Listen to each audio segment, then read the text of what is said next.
Just be glad for all you have that's in today. Hey everyone, Connie here, and welcome to my blind reaction to The Dragon Prince, episode 6.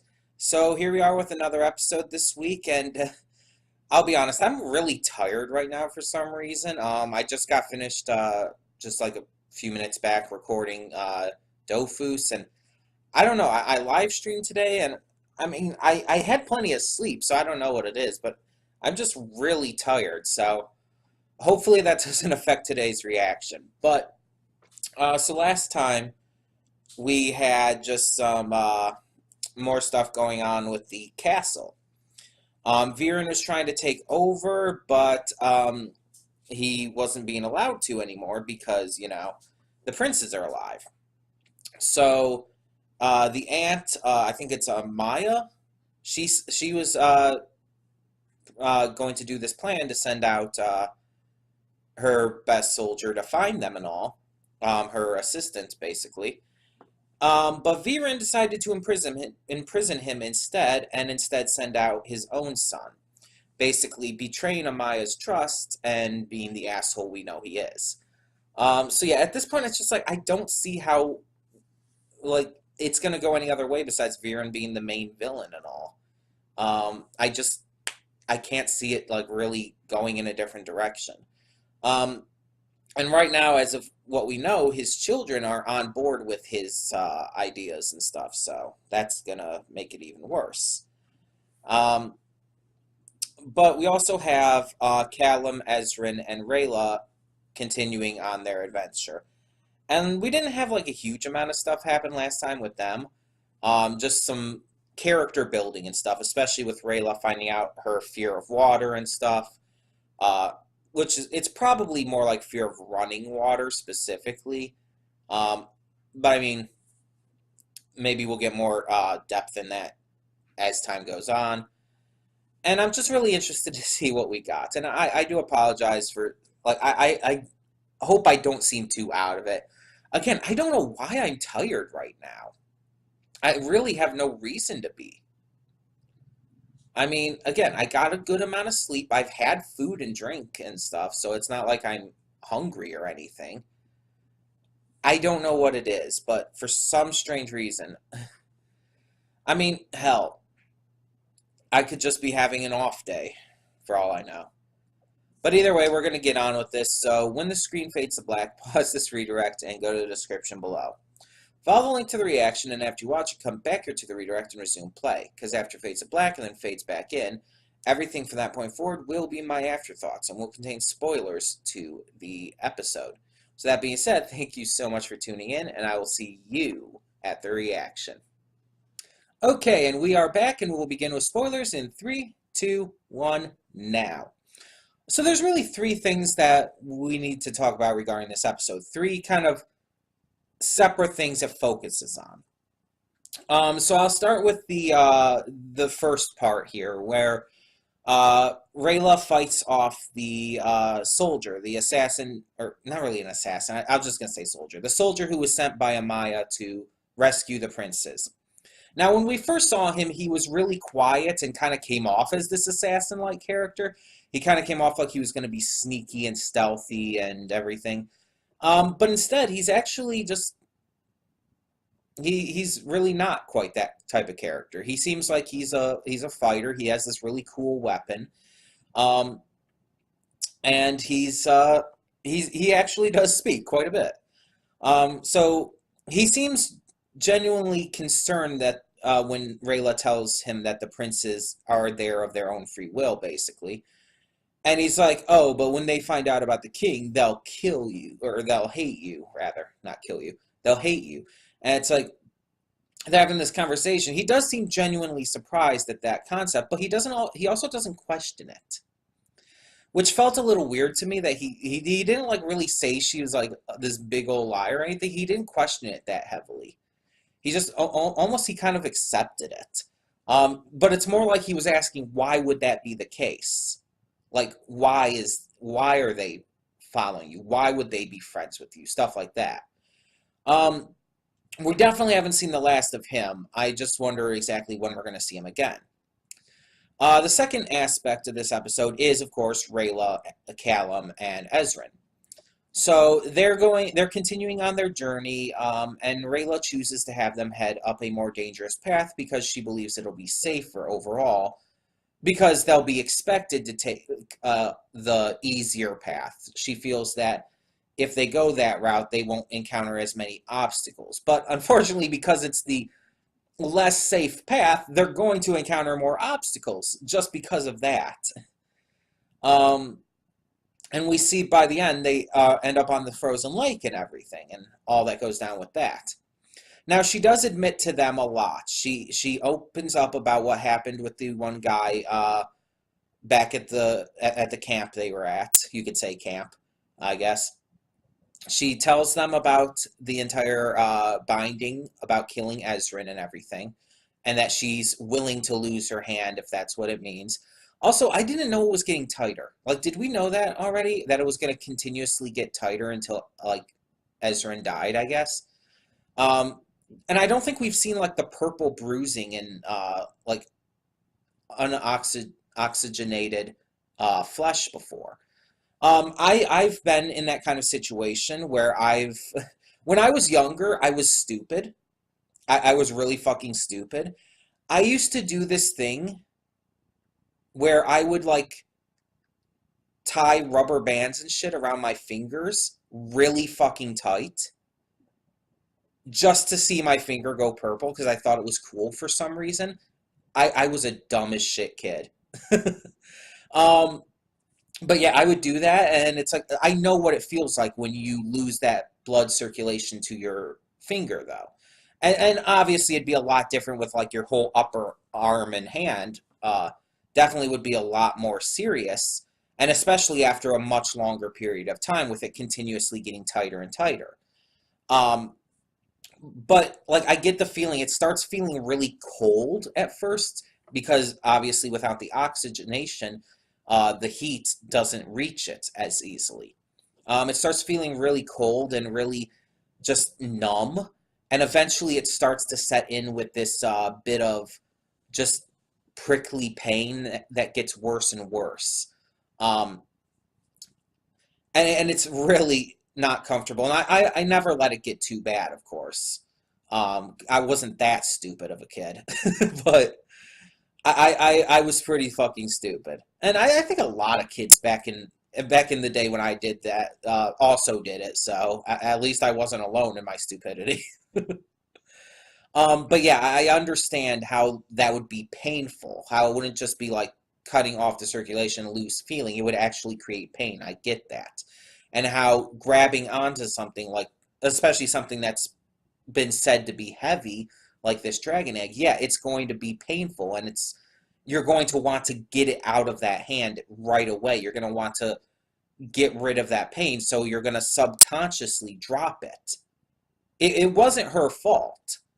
I mean, it kind of was. It's kind of her fault because she did make the pact, but you know what I mean. She didn't intentionally drop the egg. It was a subconscious action based on the pain she had felt. We saw that pain as well when she tried to grab Ezrin with that hand and all. So it's like, yeah, it's like that I understand. Now the question is, how is she going to get past that? Is she just going to straight up have to lose her arm? Is it going to end up coming to that? Because if so, like, dang. Or is she going to find some other way to get rid of it? Because it's getting really serious right now. It's to the point where I don't think there's a lot of time left. Like an initial thought would be somehow she'd reconnect with her commander, the guy who's imprisoned at the castle, at some point, and he'd be able to help her. But now that I know it's tightening quicker and quicker and tighter, and eventually it'll basically just take off her arm, like she doesn't have enough time left. I'd say maybe a couple more episodes with how it's going right now. There is still some breathing room in there for sure, but with how it's going, like I said, a couple more episodes, I would say. I don't see how it could go past that because it would just it would be too much. Um, and at that point, even if it did go past that, she would be in excruciating pain and just to the point where even as a warrior like she is, I would feel like she would have a hard time going on and continuing on um, as she is. It's just I don't see how this is going to work for her. So that's why I think there's only like maybe two, maybe three more episodes. And that's honestly pushing it as it is. But as always, do not tell me if I'm right or not on that.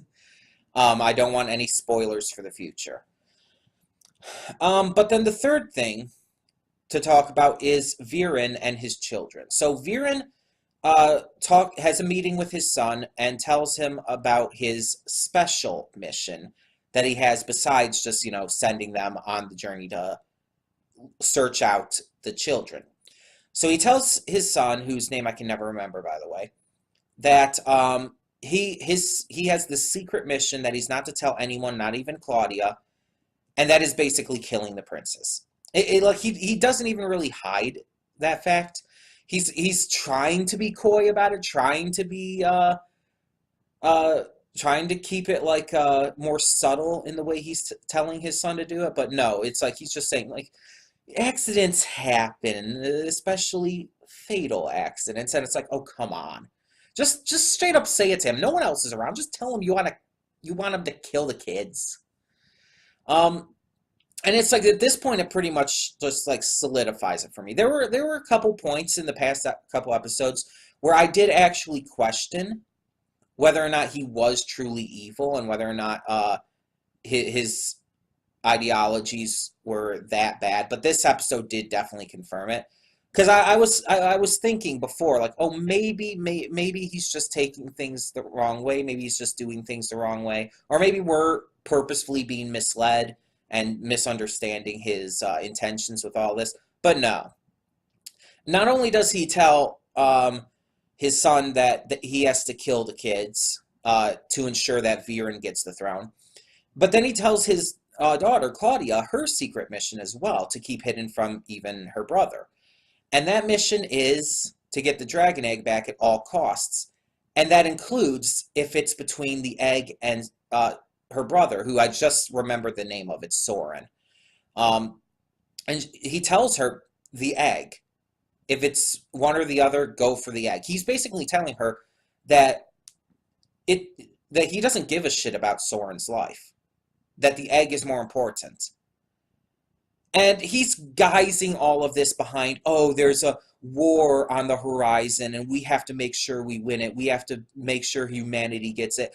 And this is so reminiscent of the kind of speech used by the current administration here in America, the current presidential administration. It's very, very us against them. It's very we have to basically kill them, and although in our administration they're not actually saying that kind of shit. They're like, oh, we have to send them back to their home countries and shit, or we have to take away their health care. And they're not even saying directly we have to take away their health care, but what they're saying and what they're trying to do is that kind of stuff. And if they'd have to be like obnoxious levels of idiocy to not understand that is what would happen.